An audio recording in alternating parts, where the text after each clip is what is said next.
Il n'y a pas que l'affaire Cahuzac dans la vie politique, il y a aussi une préoccupante situation économique, grave crise économique.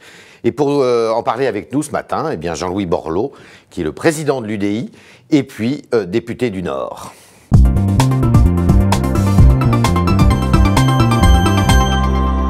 Oui ou non, avez-vous trouvé indécente l'intervention de Jérôme Cahuzac hier à la télévision? Écoutez, je l'ai regardé très peu.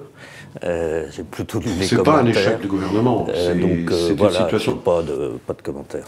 Peut-on être avocat et parlementaire? Très difficile si vous voulez vraiment bien faire l'un et l'autre.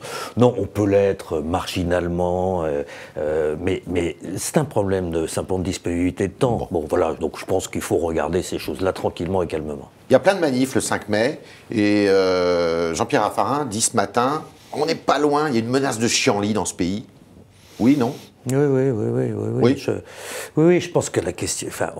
Enfin, il y a d'abord une crise sociale terrible. Ouais. Et ça fait des mois qu'on... On va en reparler. Oui, on va en reparler tout à l'heure. Mais il y a une incompréhension. Vous savez à quel moment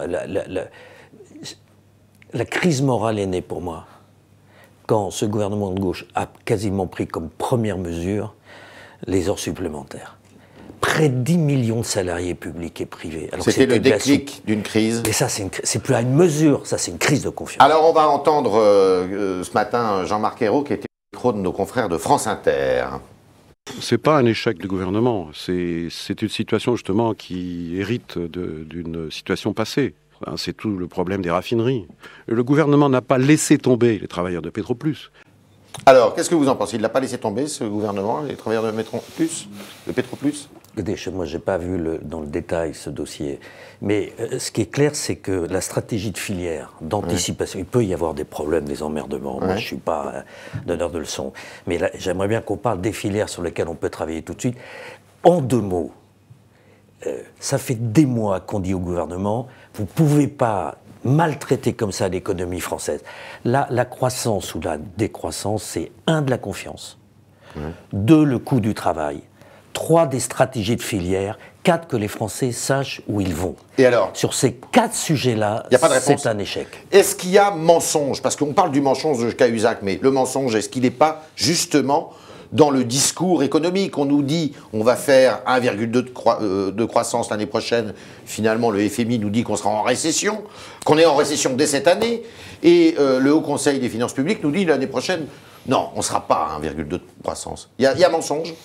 Je ne sais pas où il y a en tous les cas mauvaise appréciation des choses, mais tout ça c'est de la globalité. Moi je voudrais qu'on parle des choses, ce qu'il faut faire tout de suite. Alors qu'est-ce qu'il faut faire? Les 3 choses qu'il faut faire. 3 choses, tout de suite. 1, la compétitivité, le CICE, vous savez, le crédit d'impôt pour les entreprises, 20 milliards d'euros. Mais on leur a dit le premier jour que c'était une blague. C'était compliqué, ça ne marchait pas. On sait aujourd'hui, on est à la mi-année. Oui.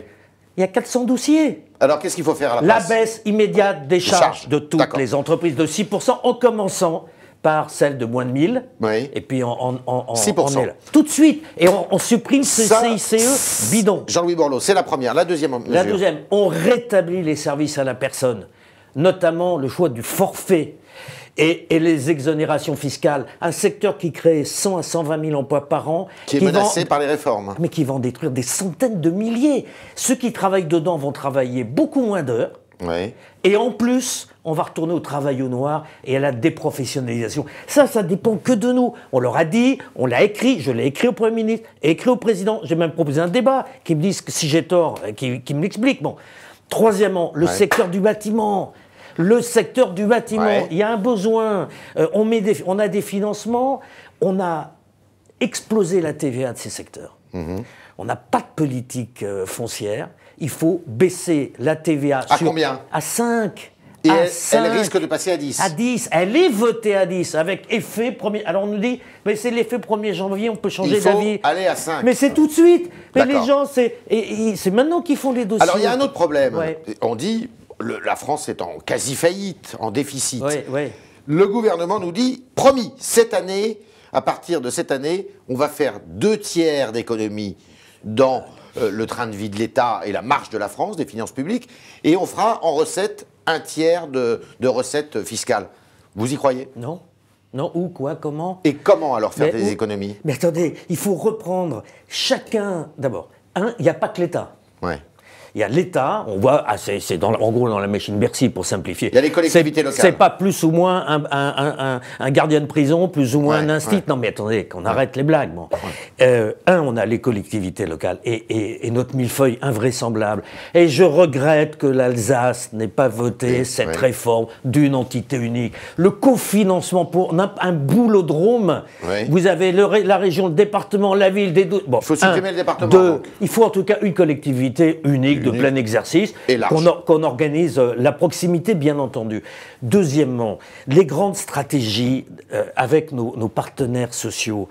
Il faut qu'il y ait une cabine de pilotage commune pour toute la formation professionnelle. D'accord. Pour le logement. La France, elle est émiettée. Formation professionnelle, 50 milliards d'euros par an? 34 plus l'apprentissage. Mais vous savez, c'est tellement compliqué. Mais vous seriez, vous, et qui me est-ce dire... qui pilotera? Mais il faut que tout le monde soit dedans et qu'il y ait un chef de file. Et ça serait qui? Peu importe. La les partenaires sociaux, plutôt? Mais la rénovation urbaine des banlieues, et une seule agence, 70 personnes, tout le monde est là-dedans dans le compte en banque, CGT, c'est même pas moi qui l'a présidé. Ça n'a pas d'importance. Ce qu'il faut, c'est une stratégie, comme on dit, voilà, l'apprentissage de la formation professionnelle. Rationaliser les coûts. Mais évidemment. Et on a des gains considérables. Il y a une chose qui marche dans notre pays, c'est la natalité. Lisez le bouquin de l'IFRAP, la fille de l'IFRAP. Agnès Verdier, non, mais lisez-le. Mais elle préconise 60 milliards par an. Non, oui, mais elle dit que ça sera d'ici 2021 et c'est un problème de doublon, c'est pas un problème d'austérité, c'est un problème de management, cette histoire-là. Alors, il y a un truc qui marche chez nous, c'est la natalité. On est un des meilleurs taux d'Europe et le gouvernement veut s'attaquer justement aux allocations familiales. Et Jean-Marc Ayrault disait ce matin, eh bien, ça touchera grosso modo 15% des bénéficiaires parmi les plus riches. Vous êtes d'accord avec ce chiffre? Je ne sais pas si c'est 15%. Parce que beaucoup disent que finalement, c'est les classes moyennes aussi qui vont y... D'abord, qu'il arrête d'expliquer, qu'il nous donne des documents un peu clairs, qu'on puisse travailler, avoir une opinion. Moi, je déteste commenter les pré-commentaires. Il y a un truc sur lequel je mets en garde. C'est que si, d'après ce que j'ai compris dans le rapport, si on supprime l'aide aux droits de garde, on revient au service à la personne. C'est une petite... Ça, c'est plus les allocations. Mais sauf que c'est prévu, la suppression, là. Là... c'est des centaines de milliers d'emplois en plus. Je veux dire, le vrai, derrière le problème global des allocs, il y a un vrai problème opérationnel dont personne ne parle, c'est celui-là. Et c'est ça, c'est un des... Les services à la personne, c'est quelqu'un qui a 2-3 métiers dans la journée, très important, s'occupe des personnes âgées à une certaine heure, de la petite enfant. Si vous supprimez une partie de l'activité, on tombe en dessous de la capacité professionnelle. Mais alors Jean-Louis Borloo, moi quand je vous écoute, je me dis, ce gouvernement, il est d'une compétence crasse en matière d'économie. C'est vrai? C'est pas, en matière de macroéconomie, ils ont sûrement des opinions. Mais dans la vraie vie quotidienne, bâtiments, services, les heures sup par exemple. Ils n'y connaissent rien alors? Non mais... Non, les services à la personne, c'est assez simple. Pour eux, c'était quoi? C'était un avantage fiscal pour les très riches, pour sa femme de ménage. Ils n'avaient pas compris que c'était un métier professionnel. 2 200 000 professionnels qui travaillent là-dedans. Que 18 000 organismes ont été agréés. Qu'il y a une convention collective. Qu'il y a de la formation professionnelle. Voilà. Ils n'ont pas compris que c'était un modèle économique. Ils sont là-dessus. Les heures sup.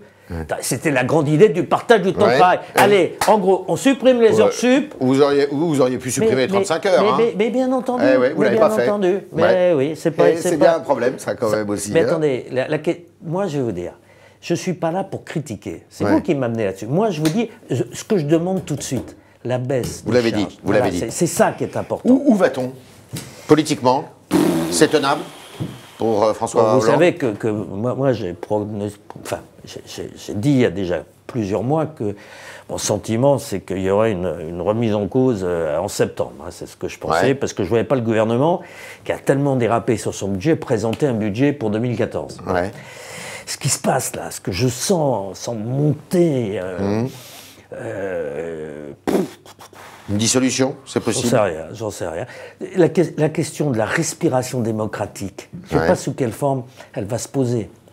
c'est pas bien. Je veux dire, moi je suis pour que les calendriers soient respectés, que les hommes aient le temps de leur action. Je suis un républicain. Vous voyez, je respecte totalement les institutions.